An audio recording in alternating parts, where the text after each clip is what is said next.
Did you guys hear about this little dust up with Canada? Donald Trump is mad about reality being pitched from another country. So this is his response. Just moments ago, President Trump said he's going to be imposing an additional 10% tariffs on Canada. This comes on top of the existing tariffs on Canada, including on steel, aluminum, and cars. President Trump is still furious at the country. This comes just days after President Trump announced that he's ending all trade talks with Canada, angry over an ad from Ontario province that uses audio from former President Ronald Reagan, where he slams tariffs for causing job losses and raising prices. President Trump accusing Canada of trying to influence the Supreme Court, which soon is going to hear arguments about whether President Trump's sweeping tariffs are constitutional. Now, we've heard from the White House that President Trump is going to be meeting with the Prime Minister of Canada, Mark Carney, in Asia this week. Donald Trump is trying to impose a 10% additional tariff on Canada because of because of him lying about this ad that was put out by the province of Ontario about what Ronald Reagan said about the effect of tariffs. Because as Donald Trump has always said, the use of tariffs is is to punish people for saying things that are truthful that I disagree with because it doesn't fit my dishonest agenda. How does that have anything to do with the financial greatness of this country, the golden era that we've been ushered into? What do tariffs have to do with him and his anger towards another province in another country to talk about what Ronald Reagan said? Who knows? Actually, who cares? This old piece of shit keeps going down this same propaganda rabbit hole. I don't know. They cheated on a commercial. Ronald Reagan loved tariffs, and they said he didn't.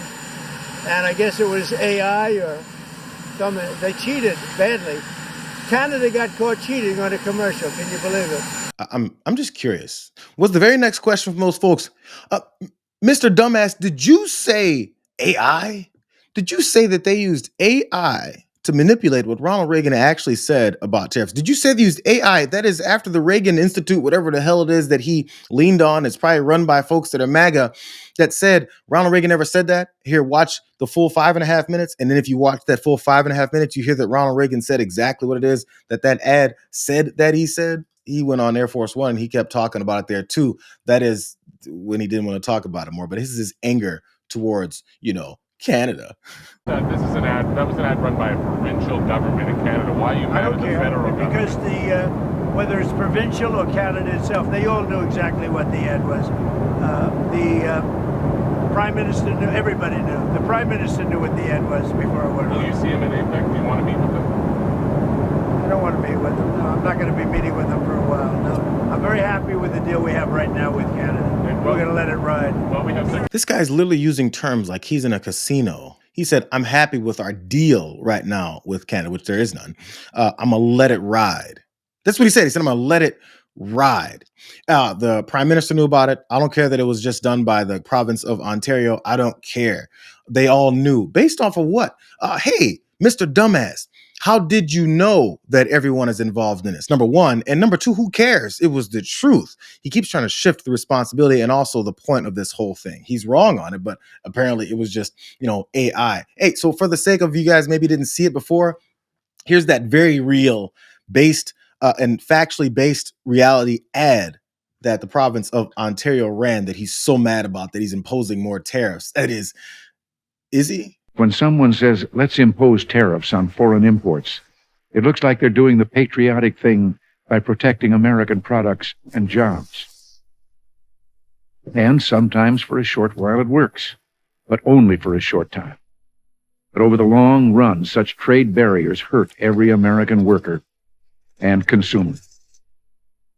High tariffs inevitably lead to retaliation by foreign countries and the triggering of fierce trade wars. Then the worst happens. Markets shrink and collapse, businesses and industries shut down, and millions of people lose their jobs. Throughout the world, there's a growing realization that the way to prosperity for all nations is rejecting protectionist legislation and promoting fair and free competition. America's jobs and growth are at stake. Because that was AI. Everyone that follows this guy and listens to what he says knows that doesn't make any sense. They just need any kind of excuse. It can be as thin and flimsy as that one to look at that ad and say, "Oh, it's totally AI," but then he's flying around in a fighter jet, dropping on the United States of America and his own AI ads. And that's just the president, according to Mike Johnson, using social media in ways that not many other people can. No lie, this guy's like raging on this whole thing. And the reason he's raging on it is because he's trying to overdo the reality and the truth with his propaganda. I'm going to show you more of what it is that he was saying. He's so mad. Ontario said it's going to pull that Reagan tariff ad from this Monday, but it's airing it during his first two World Series games. Well, it's a crooked ad. I heard he's airing it. Canada, that's why I pulled everything. Canada, they did a crooked ad. They knew it was Ronald Reagan loved tariffs. What they did is really dishonest. And I heard they were pulling the ad. I didn't know they were putting it on a little bit more. They could have pulled it tonight. They're going to pull it Monday. Well, that's dirty playing. But I can play dirtier than they can, Can you imagine if any other president, we usually just include the former Democratic presidents and go straight to Obama because they hated him for wearing a tan suit and using mustard on a hot dog or something like that. Can you imagine any president saying, "I'm going to play dirtier than they will," based off of something that was based in reality? How soon they'd be raked over the coals. But this guy walks around and looks at the media organization and says, "I'm going to play dirtier than them. I'm a criminal. I'm going to do dirty things." But you know what? I listened closely to this next time when he was on Air Force One talking about his petulance and his anger towards truth and reality. And listen closely and see if he's talking about when this 10% tariff will kick in or if this is just him flailing like a little baby again. Can you walk through when you expect those to take effect? And can I ask why? No, we're gonna let them know.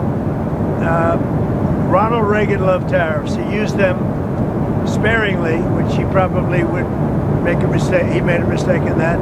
And again, I was the biggest fan of Ronald Reagan, but on finance, on trade, it wasn't his strong suit. But he liked tariffs, and they totally changed that to say that he didn't, because they're catering to the Supreme Court. Because Canada's been ripping us off for a long time, and they're not going to rip us off anymore. Canada has been ripping us off for a long time. Why? One of the most difficult countries to deal with has been Canada. As much as I love Canada itself and the people of Canada, they've just had a lot of bad representatives. They did a fake ad yesterday. They were caught. The Ronald Reagan Foundation was the one that caught them, and it was totally the opposite of what they said. So I don't like that. That's dirty pool, and you can't do that. And let me just tell you, they shouldn't have done it. And they've apologized, and they said, "We're going to take the ad down." Well, they did it, but they did it very late. They let it play for another 2 nights, and now they took that ad down. So I don't know when it's going to kick in. We'll see, but I don't really want to discuss it. Let's go. The question was, when is that extra 10% tariff going to kick in on Canada over this ad? And he talked about anything else. I'm sorry. He talked about his propaganda pitch in the 5 different stages of it that he could. They cheated on the ad. It must have been some kind of AI. They've been screwing us over for years on this, and I'm finally doing something about it. They've taken it down, but did a dirty pool on it. Like, he went through so many other things that have nothing to do with the question of, so when is this going to kick in? And he knew, he probably saw the look on the reporter's face. That's what he said. And let me tell you, I'm still going through my levels of propaganda on this, because he was going to come back and ask him, so like I said, when is this 10% additional tariff going to kick in on Canada? Because you just like to say things. And he thinks, well, let me push a hardcore propaganda push when I actually have no idea or plans of how I'm going to pull this off. Let me just say things. And if anybody asks me, I have to go back down my list of propaganda topics to go through. So I'm going to run this again. I want you guys to remember what he said. There was AI. Remember what was said in that Ontario ad that he's so mad about? It's only 2 minutes long, but it's the pertinent portion of that moment from 1987 when Ronald Reagan was talking about tariffs. For those of us who lived through the Great Depression, the memory of the suffering it caused is deep and searing.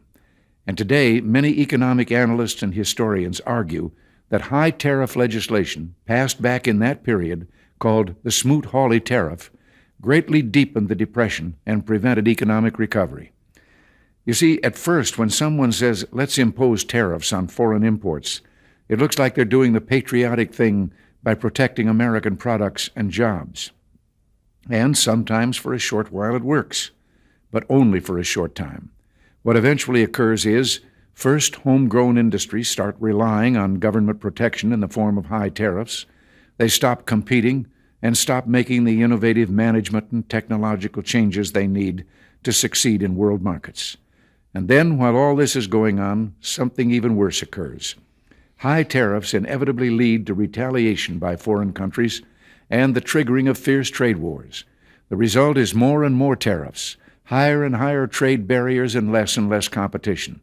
So soon, because of the prices made artificially high by tariffs that subsidize inefficiency and poor management, people stop buying. Then the worst happens. Markets shrink and collapse, businesses and industries shut down, and millions of people lose their jobs. The memory of all this occurring back in the 30s made me determined when I came to Washington to spare the American people the protectionist legislation that destroys prosperity.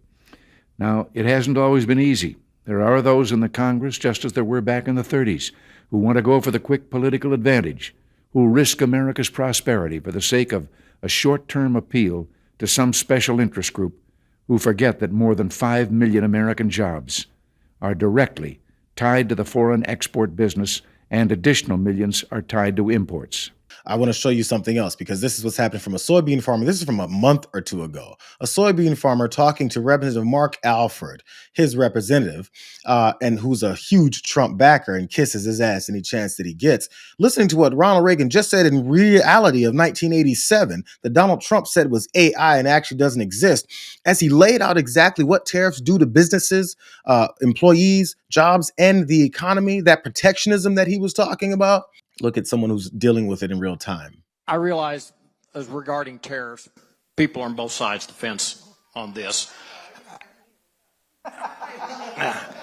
However, I mean, the tariffs did have an effect on this, regardless of whether you support them or not. You know, Brazil is now China's top exporter of soybeans, or they import soybeans, and our pork exports to China have dropped like 35% or something like this.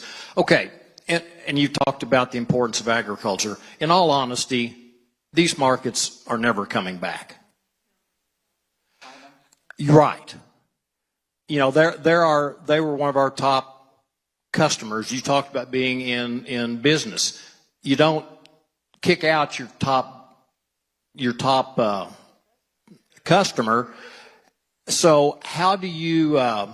What do you tell farmers in your district that, guys, these markets aren't coming back? And yeah, we can import or export a little something to Mozambique or someplace like that, but they're not going to make up what we've lost to China. So what do you tell the farmers who are losing their farms, or we have low prices because there's no market for them? What do you say to them, or what is the answer, or whatever? That's a very good question. What I tell farmers is we don't know the outcome yet of the tariff negotiations with China. That is the big elephant in the room. Mark Alford kisses Donald Trump's ass, gets very close to his anus, and he has no answer for his constituent that said, what's your answer to this? That's the big elephant in the room. We have no idea. We don't know what's going to happen. I'm waiting for my dear leader to tell me what I'm supposed to do and say next. That's his answer. He got run out of multiple town halls before because Mark Alford is a puppet. He just is. But I want to bring this full circle. The threats are coming towards Canada over this ad. Donald Trump said he's not even going to talk to the prime minister anymore as they all go off overseas for these meetings and talks. So all that is set up. But I'm going to show you guys what the prime minister of Canada is talking about when it comes to potentially talking with us, and pay attention how they're moving on. For months, we have stressed the importance of distinguishing things we can control and things we can't control. We can't control the trade policy of the United States. We recognize that that policy has fundamentally changed from the policy in the 1980s, 1990s, 2000s. And it's a situation where the United States has tariffs against every one of their trading partners to different degrees. And it's in that context that our officials, my colleagues, have been working with their American colleagues on detailed, constructive negotiations, discussions on specific transactions, specific sectors, steel, aluminum, and energy. And a lot of progress has been made. And we stand ready to pick up on that progress and build on that progress when the Americans are ready to have those discussions. Now, what we can control, absolutely, is how we build here at home. And that's the focus of Budget 2025, generational investment here in Canada. And what we can also control, or at least heavily influence, is developing new partnerships and opportunities, including with the economic giants of Asia, which is the focus of this trip. New partnerships and opportunities with economic giants in Asia, which is the purpose of this trip that he's taking there. We'd like to work with the United States of America. You're being run by a fascist madman. We're trying, but he doesn't want it. So we're moving on. And as that soybean farmer and many others have said, once you lose those markets, you've lost them.